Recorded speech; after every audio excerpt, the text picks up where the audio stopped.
Aujourd'hui, il nous suffit de regarder nos montres ou tout autre appareil capable de donner l'heure pour connaître l'heure exacte du jour ou de la nuit. Mais ce décompte du temps était beaucoup plus difficile pour nos ancêtres. Depuis plusieurs millénaires, les humains mesurent le temps de différentes manières. Ils ont notamment suivi les mouvements du Soleil grâce à des cadrans solaires, utilisé des horloges hydrauliques, des horloges à bougies et des sabliers. Vers 2000 avant Jésus-Christ, l'ancienne civilisation sumérienne a inventé le système de 60 minutes et 60 secondes que nous utilisons aujourd'hui. La plus ancienne méthode pour connaître l'heure du jour était le cadran solaire. Nous ne savons pas quand les cadrans solaires ont été inventés, mais ils étaient déjà utilisés dans l'ancienne Égypte et l'ancien Irak. Ils sont même mentionnés dans l'Ancien Testament biblique. Au fil du temps, d'autres civilisations anciennes, comme les Grecs et les Romains, ont également utilisé des cadrans solaires. Vers 1500 avant Jésus-Christ, les Égyptiens ont inventé l'horloge hydraulique, avec 2 récipients d'eau, dont l'un était plus haut que l'autre. L'eau s'écoulait régulièrement le long d'un tuyau, passant du récipient supérieur au récipient inférieur. Lorsque le niveau de l'eau atteignait l'un des repères du récipient inférieur, cela signifiait qu'une heure s'était écoulée. L'horloge hydraulique est probablement arrivée en Chine par le biais d'échanges commerciaux avec la Mésopotamie.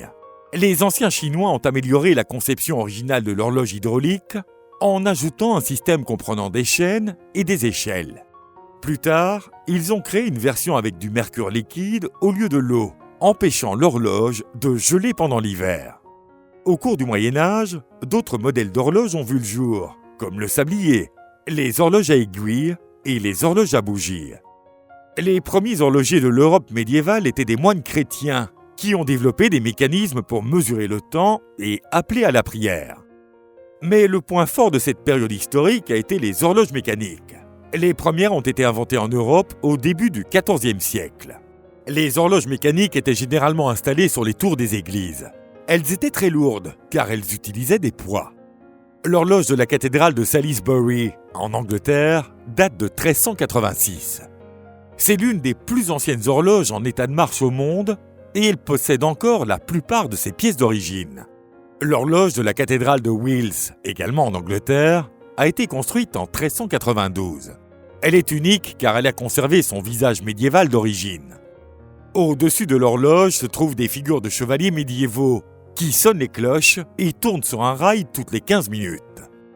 La première horloge à pendule a été inventée en 1656 par le scientifique et inventeur néerlandais Christian Huygens et a été brevetée l'année suivante.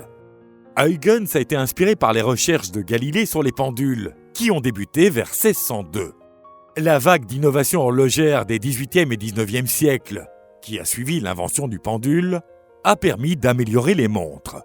Elles étaient fabriquées à la main par des artisans individuels à grands frais. L'ornementation somptueuse des horloges à pendule de cette période était un symbole de statut social pour les personnes aisées. Les horlogers de chaque pays et région d'Europe ont développé des styles distincts. Au XIXe siècle, la production industrielle de pièces de montres a rendu les pendules de plus en plus abordables pour les familles de la classe moyenne. Pendant la révolution industrielle, l'accélération du rythme de vie, les équipes de travail et les transports en commun tels que les trains dépendaient d'un chronométrage plus précis, rendu possible par les horloges à pendule. Vers 1500, Peter Henlein, à Nuremberg, en Allemagne, a fabriqué la première montre de poche. Dans de nombreux pays, cela a été le déclencheur de diverses inventions et améliorations, notamment en Europe. L'industrie horlogère s'est fortement développée. La montre de poche est devenue la plus populaire depuis son développement au XVIe siècle, jusqu'à l'apparition des montres après la Première Guerre mondiale. Pendant le conflit, il y a eu un design transitoire, les montres de tranchée portées par les militaires. On dit de Santos Dumont qu'il a inventé les montres-bracelets. Cette histoire n'est qu'une légende, car la première montre-bracelet connue a été fabriquée vers 1814 par l'horloger Abraham Louis Breguet, à la demande de Carolina Murat, princesse de Naples et sœur de Napoléon Bonaparte.